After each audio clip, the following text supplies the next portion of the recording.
होली का विशेष पर्व आने वाला है। कुछ दिनों के बाद होली का बड़ा विशेष उत्सव, रंगों वाला उत्सव हम सभी लोग मनाएंगे। तो मेरा मन था क्यों ना होली के माध्यम से हम आज के इस एकादशी पर्व को भी हम देखें, है ना। और श्रीमद् भागवत महापुराण के माध्यम से जो होलिका का प्रसंग है वो मेरे मन में था कि चलो प्रसंग विशेष है तो प्रसंग आप बिल्कुल 2-3 दिन के बाद विशेष सब घरों में रंग बिरंगे उत्सव होंगे। वो होलिका का विशेष पर्व हमारे जीवन में कैसे अवतरित हुआ। श्रीमद् भागवत महापुराण में एक बार परीक्षित जी ने सुखदेव जी से पूछा, हे प्रभु, हम सुनते हैं कि भगवान बड़े समदर्शी हैं, हम सुनते हैं कि भगवान किसी का पक्षपात नहीं करते, और भगवान वही है जो किसी का पक्ष ना ले, जो सबके लिए एक समान हो, वही भगवान ही है। तो परीक्षित जी महाराज सुखदेव भगवान से पूछते हैं कि भगवान पक्षपात क्यों करते हैं। सुखदेव भगवान बोलते हैं, यही प्रश्न किसी समय युधिष्ठिर ने देवर्षि नारद जी से पूछा था कि भगवान हमेशा देवताओं का पक्ष क्यों लेते हैं, दैत्यों का पक्ष नहीं लेते, हमेशा देवताओं के साथ खड़े रहते हैं, दैत्यों के साथ नहीं खड़े होते। तो इसका मतलब है कि भगवान पक्षपाती हुए। मतलब देवताओं का जब प्रसंग आया तो वहां खड़े हो गए और दैत्यों को परास्त कर दिया। इसका मतलब भगवान भी बड़े पक्षपाती हो गए। तो देवर्षि नारद के सामने युधिष्ठिर ने बड़ा सुंदर जब प्रश्न किया, उस अवसर पर, जिस अवसर पर शिशुपाल ने भगवान को 1 नहीं, 2 नहीं, 3 नहीं, 50 नहीं, 90 नहीं और 100 जब गालियां दी, तब जाकर के शिशुपाल का संहार हुआ, उद्धार हुआ जो कहे। और शिशुपाल का ही उद्धार क्यों हुआ? क्योंकि जब शिशुपाल जब पैदा हुआ, जब जन्म उसका हुआ, तब उसके 4 हाथ थे और ये उसको अभिशाप था या वरदान था कि जब इसके 2 हाथ आ जाएंगे तो समझ जाना इसकी मृत्यु सन्निकट है। तो जैसे भगवान श्री कृष्ण का दर्शन किया, शिशुपाल के जो 4 हाथ थे अब वो 2 ही रह गए। अब ये हुआ कि शिशुपाल ने जब राजसूय यज्ञ हुआ, युधिष्ठिर ने सबके सब पूजा किसकी होनी चाहिए, सबसे पहले पूजा किसकी होनी चाहिए, तो सभी लोग भगवान की पूजा आराधना करने को तैयार हुए। शिशुपाल इस बात का विरोध करता है और भगवान को बिना नॉन स्टॉप तू छलिया है, तू कपटी है, न जाने क्या क्या अपशब्द बोले। जब 100 गाली पूरी हो गई तब भगवान ने सुदर्शन चक्र से उसका जैसा ही सिर छेदन किया। लेकिन आश्चर्य तब हुआ जब शिशुपाल की जो ज्योति थी वो ज्योति जाकर के भगवान में समाहित होगी, भगवान में एक रूप हो गई। बड़ा संकोच हुआ कि बड़े बड़े महापुरुष हो, सिद्ध हो, तपस्वी हो, उनका तेज पुंज भगवान में मिले, ये तो समझ में आता है। लेकिन ऐसा शिशुपाल क्या बोले, जो भगवान का शब्द बोलता गया, बोले उसका भी भगवान ने उद्धार कर दिया। इसका मतलब भगवान पक्षपाती नहीं है। भगवान जितने देवताओं के हैं उतने दैत्यों के भी, जितने दैत्यों के हैं उतने असुरों के भी, जितने असुरों के उतने मनुष्यों के हैं। पशुओं के संपूर्ण जीव जंतुओं के, प्राणी के, पात्र के भगवान सबके लिए एक ही समान है। इसलिए भगवान गीता में स्पष्ट कहते हैं, जो मेरा जिस भाव से भजन करता है मैं भी उसको उसी भाव से स्वीकार करता हूं। ये यथा मां प्रपद्यन्ते तांस तथैव भजाम्यहम्। अगर कोई दुष्ट होगा, बोले राक्षस कुल उत्पन्न हुआ, लेकिन भगवान भीष्म का भी उद्धार करते हैं। सुग्रीव वानर जाति में आया, भगवान ने उसका भी उद्धार किया। बिल्ली बड़ी छोटी जाति से आई, भगवान ने उसका भी उद्धार किया। भगवान न जाति देखते हैं, न पाति देखते हैं, न गुण देखते हैं। भगवान क्या देखते हैं? ये कितना मेरे प्रति समर्पित है, बस वही देखते हैं। बस मैं ब्राह्मण हूँ, मैं श्रेष्ठ कुल उत्पन्न हुआ, भगवान मुझे ही मिलेंगे? बोले जरूरी नहीं। तो बिल्कुल छोटी जाति में हो, बोले बिल्कुल शूद्र भी हो, बोले भगवान उसके घर में भी चले जाते हैं। भगवान न धर्म देखते हैं, न जाति देखते हैं, न पवित्रता देखते हैं, न पवित्रता देखते हैं। भगवान तो केवल निश्चल भाव देखते हैं, लेकिन निश्चल भाव भी एक जैसा हो, ऐसा ना कि बदलने वाला हो, हमेशा एक जैसा हो, तो भगवान उसको भी स्वीकार कर लेते हैं। अगर कोई तामस देह में भी पैदा होगा, भगवान उसका भी उद्धार ही कर देते हैं। लेकिन एक बात अवश्य है, हमारा भगवान के साथ कोई न कोई संबंध अवश्य होना चाहिए। बिना संबंध के भावना पैदा नहीं हो सकती। इसलिए किसी ने वैर भाव से भगवान को जपा, किसी ने भगवान को प्रेम भाव से जपा। गोप्या कामा, गोपियों ने प्रेम के भाव से भगवान को पाया, और कंस ने, बोले कंस ने वैर भाव से पा लिया। जब देवर्षि नारद ने कहा कि एक कोई श्याम सुंदर है, काला काला कोई है, बोले कंस को तो दाल में हल्का जीरा भी दिखाई पड़ता था। बोले ये कलुआ आ गया, ये मुझे मार डालेगा। बोले कंस तो उठते सोते बैठते चलते, बोले कुछ भी ग्रहण करता हो, वो कृष्ण आ जाएगा, वो कृष्ण आ जाएगा, वो कृष्ण आ जाएगा। इतना भजन तो शायद हम भी ना कर पाए जितना कंस ने किया। बोले उसको कोई ख्याल ही नहीं आ रहा था। हम तो चलो भगवान के मंदिर गए, इसमें माथा टेका, जल चढ़ाया, फूल चढ़ाया, घर के काम में लग गए। लेकिन कंस, बोले वो खाता भी था, लोगों से बात भी करता था, चलता भी था, सोता भी था, सपने भी लेता था।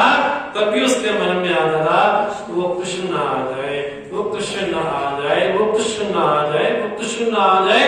इतना तन में हो गया कि वैर भाव इतना पक्का हो गया, भगवान ने उसका भी उद्धार किया। देखो हम सुनते हैं, भले कथा काल्पनिक हो, सही हो, लेकिन निश्चय वाली है। सुनते क्या है, ये दो भगत थे, एक भगत का नियम था कि मंदिर आकर के भगवान को लाठी मारनी है, और एक का नियम था कि भगवान को आकर के जल चढ़ाना है, फूल चढ़ाना है। एक दिन आंधी तूफान आई, जल चढ़ाने वाला नहीं आया, लेकिन लाठी मारने वाला आ गया। भगवान ने दर्शन दे दिए, उद्धार उसका भी भगवान ने। मांगो क्या मांगते हो, भले कथा काल्पनिक लगे, सही लगे, लेकिन इसमें बात क्या है, उसके जीवन में निष्ठा है, इसके जीवन में तत्परता है, उसके जीवन में नियम था।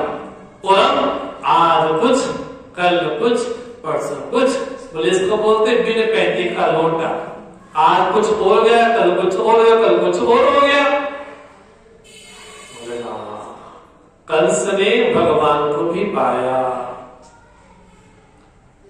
शिशुपाल ने, बोले उसने भी भगवान को पाया। इसलिए भगवान देवताओं के जितने हैं उतने दैत्यों के भी हैं। इसलिए दैत्य कुल में दो बड़े विशेष भगवान के भक्त हुए, कौन?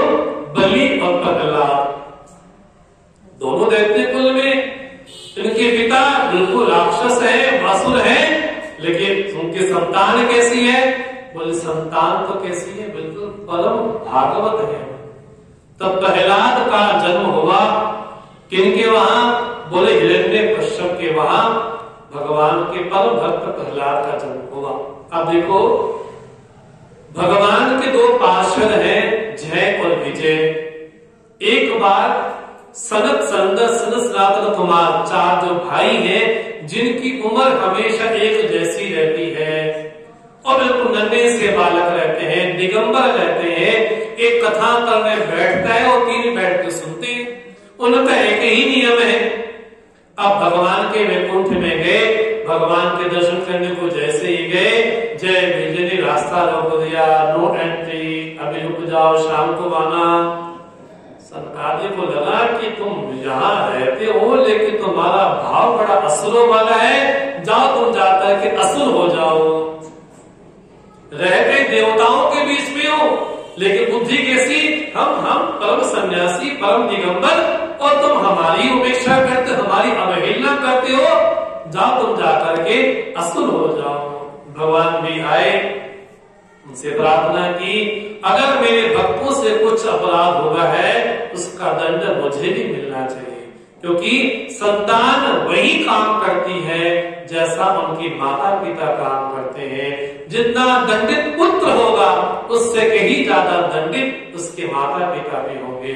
अगर बच्चा बड़ा सुसंस्कृत है इसका मतलब है उसका आचरण, उसका पोषण अच्छे परिवार में हुआ है।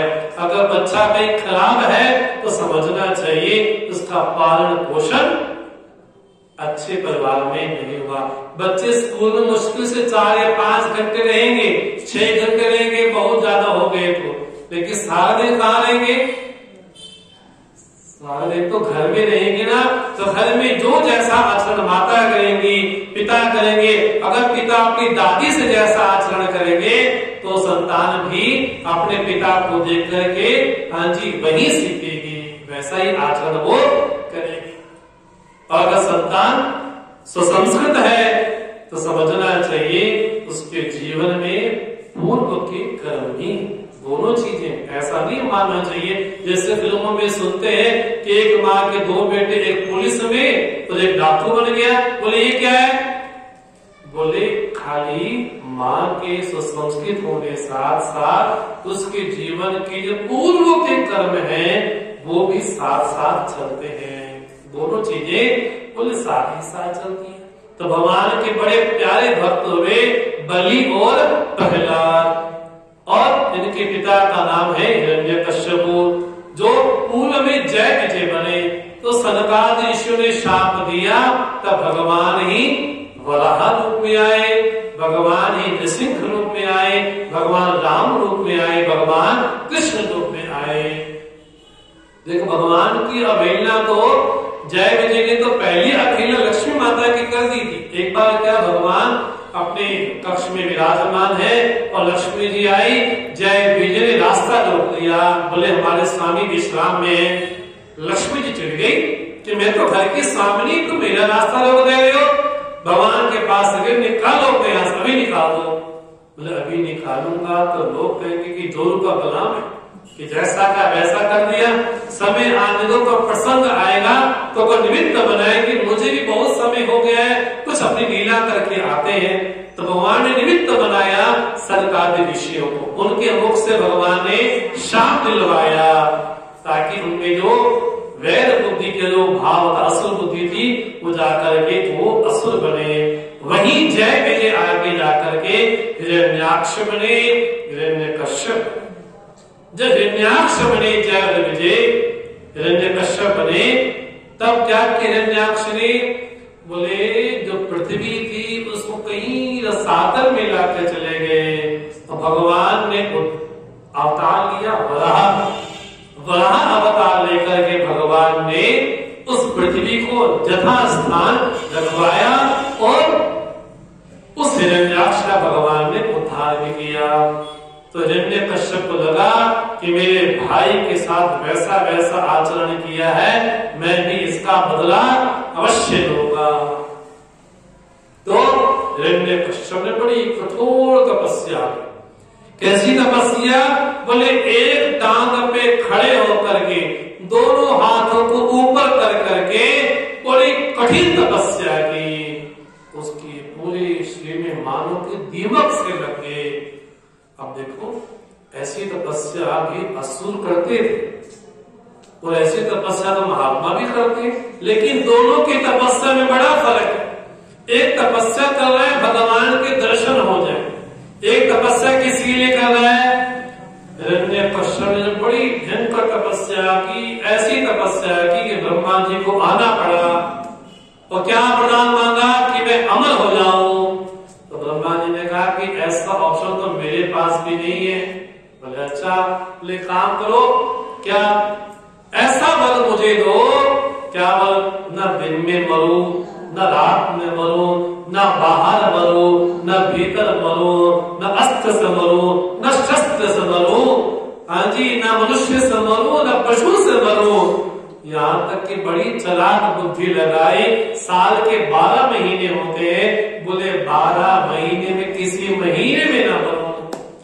अब ब्रह्मा जी ने कहा चलो तुमने तपस्या की तो हमारी तपस्या संपूर्ण ही, उन्होंने भी वरदान दे दिया। जैसे हिरण्यकश्यप को वरदान प्राप्त होगा वो सीधा चढ़ाई कर दी कहां, देवलोक में। और उनके देवलोक में कैसी स्थिति है, बोले इंद्र आकर के झाड़ू लगाता है, हाँ जी, वरुण देवता आकर के वर्षा करते हैं, बोले ऐसी दास्ता स्वीकार कर लेते हैं। हिरण्यकश्यप को लगा कि मेरे समान तो कोई सृष्टि में है ही नहीं। उनके घर में एक बड़े सुंदर संतान का जन्म हुआ। 4 भाई थे, कौन, अहलाद, अनुहलाद, संघलाद और प्रहलाद, 4 भाई। देखो कैसा सहयोग है। हमारे संत जन बोलते हैं ये जो 4 भाई थे ना, सनत कुमार, वही चारों भाई आकर के जब भगवान हमारे लिए अवतार लेंगे, हम भी भगवान के भक्त बन करके आएंगे। तो वही चारों के चारों ही हिरण्यकश्यप के घर में आए। और प्रहलाद कैसे है, बोले ब्रह्मण्याशील संपन्ना सप्तसंधा जितेंद्रिया। प्रहलाद बचपन से बड़े कैसे, बड़े शील संपन्न है, बड़े विनय उनके जीवन में, बिल्कुल एकाग्र चित्त है, उनकी इंद्रियां बड़ी संयमित हैं। तो ऐसे प्रहलाद को बचपन से रोग लग गया, उनको एक ग्रह ने पकड़ लिया। वो कौन सा ग्रह है, बोले कृष्ण ग्रह गृहीत आत्मा। देखो अन्य को ग्रह पकड़ लेना तो पंडित जी से अनुष्ठान करवाया जा सकता है कि राहु ने पकड़ लिया, केतु ने पकड़ लिया, मंगल ने पकड़ लिया, बुध ने पकड़ लिया। अगर वो ग्रह, हाँ जी, पकड़ ले तो ब्राह्मण से अनुष्ठान करवा करके दूर हुआ जा सकता है। लेकिन कृष्ण नाम का जो ग्रह है ना, वो किसी को पकड़ ले फिर वो छोड़ता नहीं है। बोले ऐसा ग्रह तो, बोले भगवान का ग्रह कैसा है, बोले सारे ग्रह तो छूट सकते हैं, लेकिन भगवान का ग्रह किसी को लग गया, हाँ जी, फिर वो छूटने वाला बिल्कुल नहीं है। उस ग्रह की विशेषता क्या है, अगर किसी को वैसा ग्रह लग गया, जिससे राहु का ग्रह लग गया तो घर में कुछ अड़चन आ गई, केतु का ग्रह लग गया घर में ऐसी मुसीबत आ गई, ये मुसीबत आ गई। अगर किसी को कृष्ण नाम का ग्रह लग जाए उसके क्या लक्षण है, तो सुखदेव भगवान बोलते क्वचित रुदति वैकुंठा चित्तवचना, क्वचित हसति क्वचित अंतः। बोले कभी हंसता है, कभी रोता है, कभी रोमांचित हो जाता है, कभी ऐसा प्रसन्न हो जाता है कि उससे भाव विभोर हो जाता है। बोले सारे लक्षण किसके हैं, बोले जिसको कृष्ण नाम के ग्रह का आंधी फांस लग गया उसके ये लक्षण। तो समझ जाओ, जब आप कभी वृंदावन जाओ, कभी बरसाने जाओ, अगर आपकी आंखें बिल्कुल हाँ जी अश्रु से युक्त हो जाए तो समझना चाहिए कि आपको राधा जी का ग्रह लग गया, आपको बाके बिहारी जी का ग्रह लग गया। वो ग्रह कौन सा है, बोले वो ग्रह नहीं, वो अनुग्रह है भगवान का। ये तो ग्रह है, बोले आज नहीं कल छूट जाएंगे, लेकिन कृष्ण नाम का जो ग्रह एक बार लग जाएगा ना, बोले फिर तो उसको पा करके ही छूटेगा। बोले ऐसा ग्रह प्रहलाद को लगा। प्रहलाद थोड़े बड़े हुए, उनको भेजा गया विश्वविद्यालय में। विश्वविद्यालय क्या है, हिरण्यकश्यप दानव विश्वविद्यालय। वहां पर अर्थ कैसे प्राप्त करे, कामना पूर्ण कैसे करे, राजनीति कैसे करे, इस तरह की विद्याएं पढ़ाई जाती थी। तो शुक्राचार्य के शिष्य शंडामलक के पास हिरण्यकश्यप ने भेजा कि मेरा बच्चा थोड़ा बड़ा हो गया, इसको गुरुकुल में पढ़ाया जाए। जब गुरुकुल में भेजा गया, कुछ समय बीता, कुछ समय के बाद छुट्टियों में हाँ जी प्रहलाद जी आए और हिरण्यकश्यप ने गोद में बिठाया। बोले मेरे पुत्र, तुम बहुत दिनों के बाद गुरुकुल से आए हो, बताओ क्या सीख करके आए हो, क्या पढ़ करके आए। प्रहलाद बोलते साधुमन्य असुर वेदेहि नाम सदा।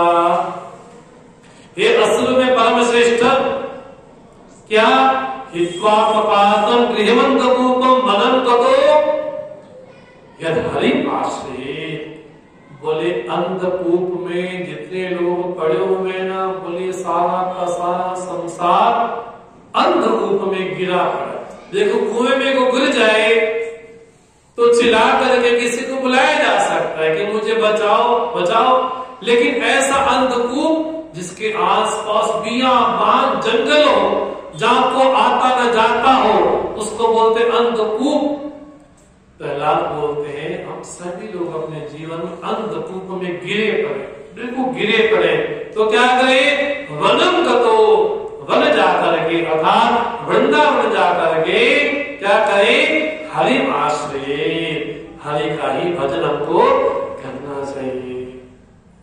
हिरण्यकश्यप ने जैसे ही सुना हरि का भजन करें, तुरंत उनके आचार्य को बुलाया, बोले मेरे पुत्र को तुमने क्या शिक्षा प्रदान की? मुझे ये बोलता है कि हरि का जाके भजन करो, मेरा वैरी, मेरा शत्रु हरि, उसकी उपासना करने के लिए प्रहलाद बोलता है। हिरण्यकश्यप ने बड़ा डांट फटकार की छंडामर्ग के साथ गुरु जी घबरा गए, बोले हमने तो पढ़ाया भी नहीं गुरुकुल में वैसा, और ये ऑटो सिलेबस कहां से आ गया पता ही नहीं, हमने पढ़ाया कुछ और ये सुना कुछ हो ही रहा है। और हिरण्यकश्यप को कहा इनको लेकर के जाओ, उस पर से शिक्षा दो, उसको डांट फटकारो। तो छंडामर्ग बोलते देते चंदन बनी जातो यम कटकुंदमा, बोले ये कितना कैसा है? बोले असुरों के घर में पैदा तो होगा, लेकिन है कैसा? बोले मानो कि बबूल का पेड़ हो। देखो मास्टर में और गुरु में बड़ा फर्क होता है। मास्टर वही पढ़ाएगा जो सिलेबस में होगा। हाँ जी, आज के जमाने में कहा जाए तो बोले मास्टर गांव से गधा पढ़ा सकता है, लेकिन गांव से गणेश नहीं पढ़ा सकता। क्यों? पढ़ाए देंगे तो क्या? बोले हम सांप्रदायिक हो जाएंगे, हम हिंदू हो जाएंगे। और पढ़ाया क्या जाए? बोले गांव से गधा पढ़ाना मंजूर है, लेकिन गांव से गणेश नहीं पढ़ाया जाता। क्योंकि स्कूल में पढ़ाएंगे लगेगा कि हिंदू बन जाएगा, कट्टर हिंदू बन जाएगा। बोले गुरु में तो वही विशेषता है, गुरु वही पढ़ाता है जो शास्त्र सम्मत हो। और छंडामर्ग तो वही पढ़ाते जिनको पढ़ाया गया। हिरण्यकश्यप ने समझाया है अर्थ कैसे प्राप्त करे, राजनीति कैसे प्राप्त करे, ये सब सिखाया पढ़ाया गया। अब दोबारा से गुरुकुल में लेकर के गए, कुछ समय हुआ, अब छंडामर्ग को लगा कि थोड़ा समय हो गया है, पुनः गर्मी की छुट्टियां हुई, वापिस घर लेकर के आए तो कयाधु के पास मिले। कयाधु ने बड़ा सुंदर श्रृंगार किया। हिरण्यकश्यप को बड़ा मन आया, बोले आज बहुत दिनों के बाद पुत्र आया है, उसको अपने गोद में बिठा के पूछते हैं, हे वत्स, हे प्रहलाद, तुम बहुत दिनों के बाद आए हो, बताओ क्या सीख करके आए हो? तो प्रहलाद ने कहा पिताजी मैं इस बार 9 चीजें सीख कर के आया। 9 चीजें क्या? बोले भगवान की भक्ति कैसी 9 प्रकार की होती है, सीख कर क्या है? क्या? श्रवणम कीर्तनम विष्णु स्मरणम पाद सेवनम अर्चनम वंदनम दास्यम सख्यम आत्मनिवेदनम। भगवान की भक्ति कहां से? बोले श्रवण से। श्रवणम कीर्तनम, भगवान का कीर्तन करें और भगवान का पाद सेवन करें, भगवान की अर्चना करें, वंदना करें, भगवान के साथ सखा भाव रखें और सर्वस्व अर्पण करें भगवान को। आत्मनिवेदनम।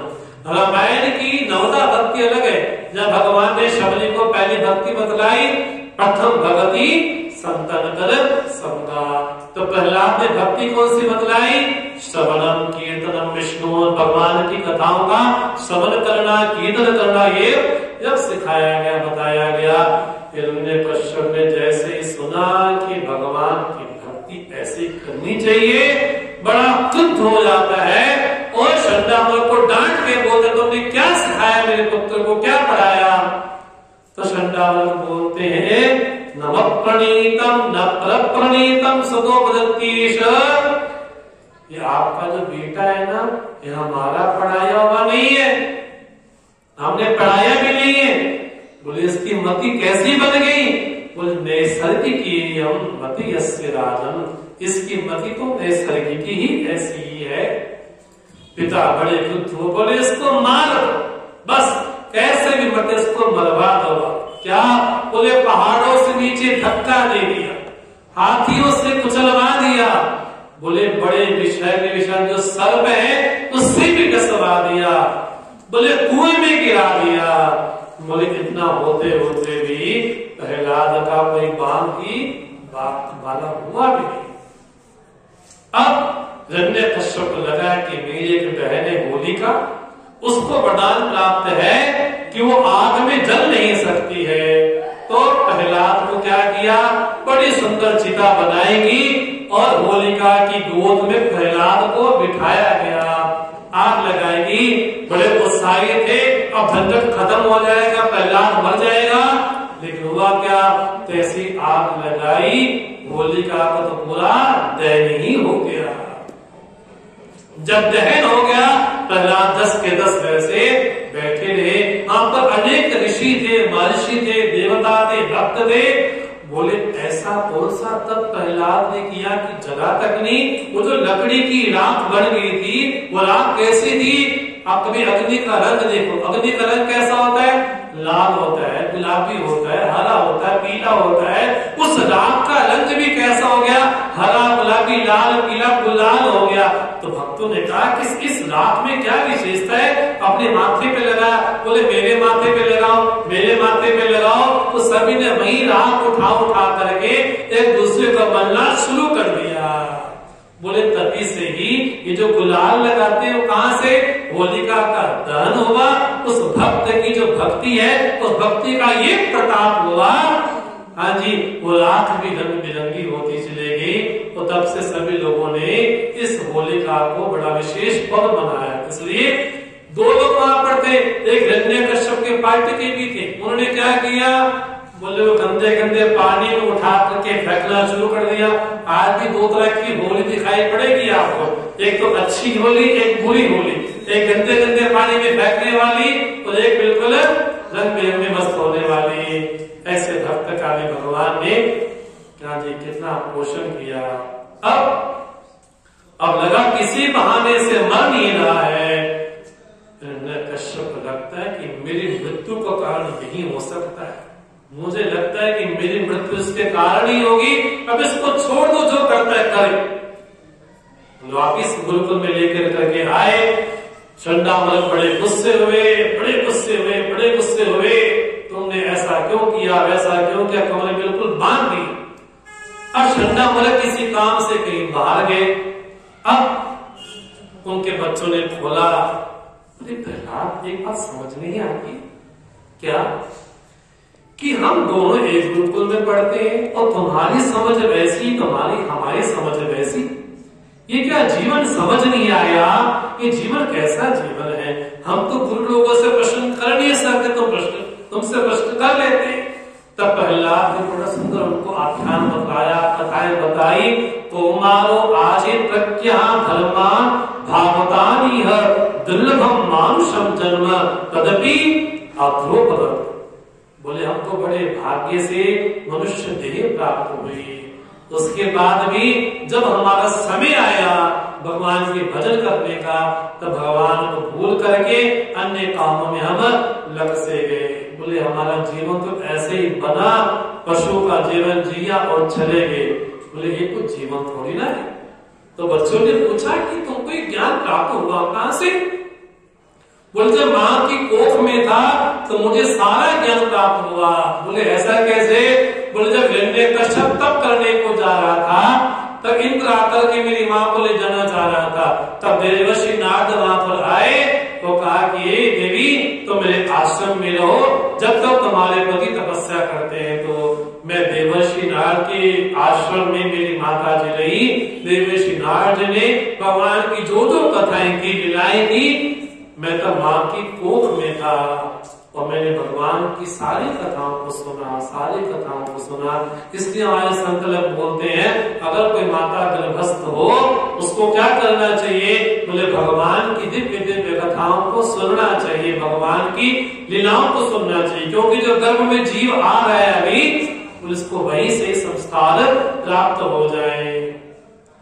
बालक बड़े प्रसन्न हुए। बोले तुम तो बड़े बहुभाग्य हो, हमारा बड़ा मन करता है हमारे साथ बड़ा हम विनोद करें, नृत्य करें, तो बड़ा भगवान का नाम का संकीर्तन करते करते करते पूरा गुरुकुल ही हरे कृष्ण कृष्ण कृष्ण हरे हरे, हरे राम राम राम हरे हरे, पूरा गुरुकुल में एक ही संकीर्तन चल रहा है। क्या? श्री कृष्ण गोविंद हरे मुरारी, हे नाथ नारायण वासुदेवा, श्री कृष्ण गोविंद हरे मुरारी, हे नाथ नारायण वासुदेवा, हे नाथ नारायण वासुदेवा, हे नाथ नारायण वासुदेवा, हे नाथ नारायण वासुदेवा, हे नाथ नारायण वासुदेवा, श्री कृष्ण गोविंद हरे मुरारी, हे नाथ नारायण वासुदेवा। पूरे गुरुकुल में जब ऐसा संकीर्तन चला, शंडामर्ग ने जैसे सुना, बोले तो कोरोना वायरस आ गया, सारा संक्रमण हो गया। एक रोगी था, उसने सारे गुरुकुल के बच्चों को रोगी बना दिया। भाग करके शंडामर्ग हिरण्यकश्यप के पास जाते, बोले खुद ही आके देख लो आपके बच्चे ने क्या क्या करामात कर दी है।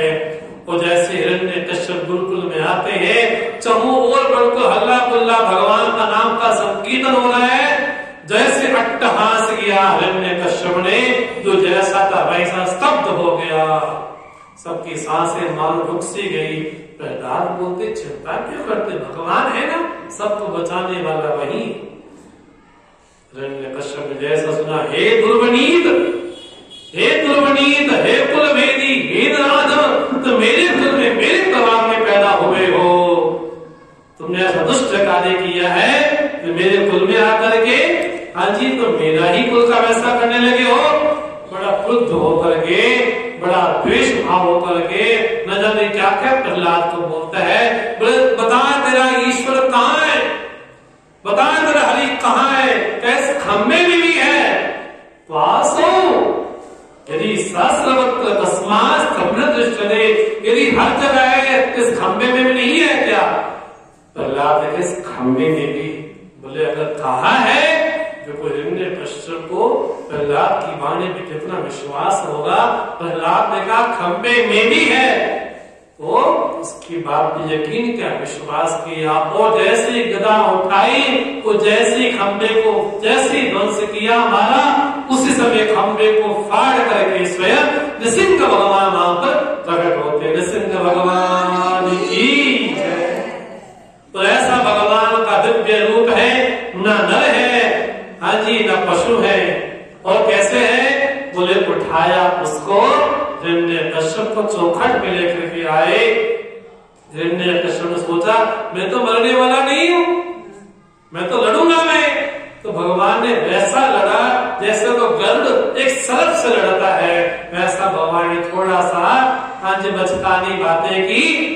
बच्चा है, थोड़ा लड़ने दो, लड़ने का मूड है। तो हिरण्यकश्यप को लगा कि मैंने वरदान मांगा था, न दिन में मरूं न रात में मरूं। बोले संध्या का समय हो गया है, हाँ जी, न अस्त्र से मरूं न शस्त्र से मरूं। भगवान ने नाखूनों से ही किया, न नर से न पशु से। नृसिंह भगवान ने बता दिया, एक बड़ी चालाकी की कि 12 महीने में न मरूं, तो एक 13वां महीना मनाया मलमास का, जिसको अधिक मास पुरुषोत्तम मास बोलते हैं। भगवान ने उसका बिल्कुल देहरी पे बैठ करके और उसकी नाखूनों के अंदर भगवान उसका सारी आरती बिल्कुल बाहर निकाल दी। तो भगवान का ऐसा दिव्य स्वरूप हुआ, जो भी देवता भगवान के पास आते हैं, बोले हमारी हिम्मत तो नहीं है भगवान के पास जाने के, बड़ा भयंकर रौद्र रूप है। सभी ने लक्ष्मी माता से कहा, माता जी आप ही जाओ, आपके पति देव है। बोले ये कौन है, मुझे नहीं पता। तो आरती की थाली लेकर के माता स्वयं घबरा गई। बोले मैं, मेरे बस में तो नहीं ये समय जाना। तो सभी ने प्रहलाद से कहा तुम ही जाओ। प्रहलाद की भावना से प्रसन्न होकर भगवान ने क्या किया, बोले भक्त की भावना से प्रसन्न होकर के भगवान खंबे से भी प्रकट हो गए। और प्रहलाद तो वैसा वैसा वैसा चाटा जैसे गाय एक छोटे बछड़े को जैसा नवजात बच्चा हो, बोले कैसा भी उससे गर्भ में था, लेकिन गाय क्या करती है, बोले वत्स को बिल्कुल चाट डालती है। बोले वैसे ही प्रहलाद तो भगवान ने बिल्कुल प्यार से, सुको भगवान बोलते हैं प्रहलाद तुम कितने सुकोमल हो, तुमको तो टच करने से बड़ा लगता है, तुम कितने सुकोमल हो, मुझे क्षमा करना कि मुझे आने में बड़ा विलंब हो गया, तुमने कितने संकट से मुझे क्षमा करना प्रहलाद, मैं समय से नहीं आ पाया। भगवान ने बड़े भावुक से हो गए, भगवान तो ऐसा प्रहलाद बोले कुछ मांग बच्चा, आज कुछ मांग बोले नाना मुझे आपके दर्शन हो गए प्रभु, और क्या चाहिए मुझे।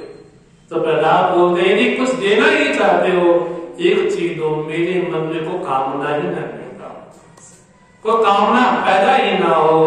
यदि आशीष में कामान वास्तव बदर्शव कामानाम वृक्षरोहम भोदस्तु वृणे वरसु, कोई कामना मेरे मन में पैदा ही ना हो। तो भगवान से क्या मांगे हम, क्या देना हो तो दीजिए जन्म जन्म का साथ, देना हो तो दीजिए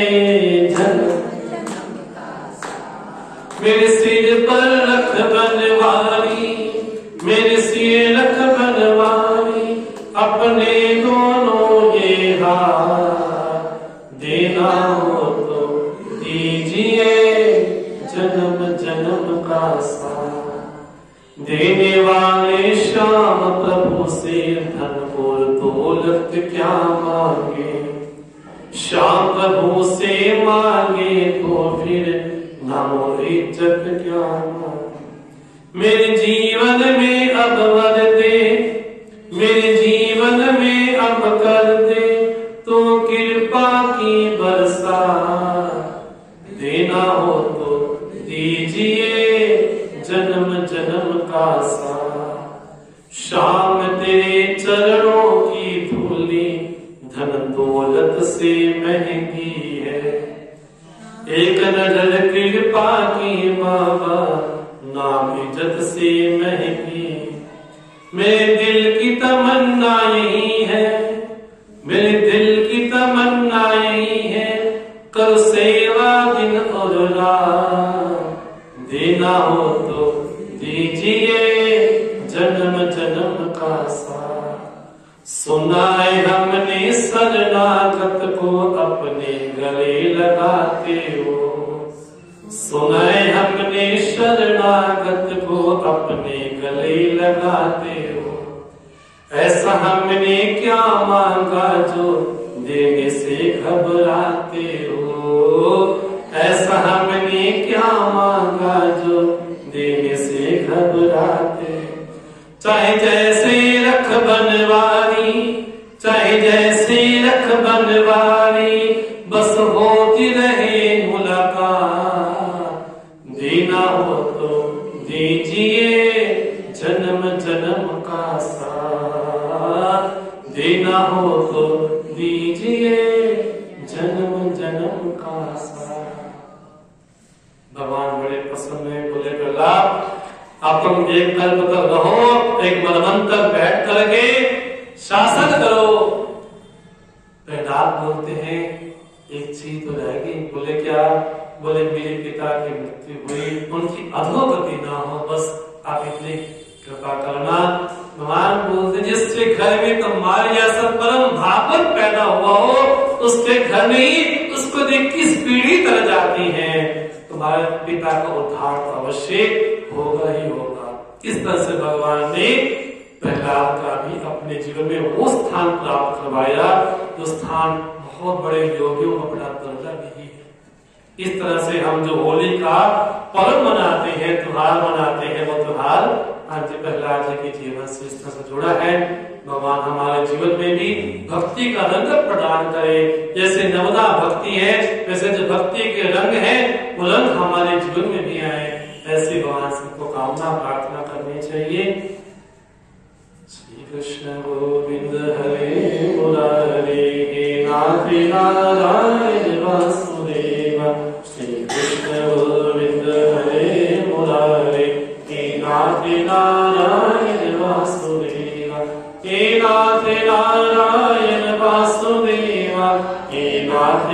नारायण वासुदेव श्री कृष्ण गोविंद हरे मुरारे हे नाथ नारायण वासुदेव हे नाथ नारायण वासुदेव श्री राधा कृष्ण भगवान की पवन सुत हनुमान की जय उमापति महादेव की जय बोलो भाई सत संतन की जय परम भागवत प्रहलाद जी महाराज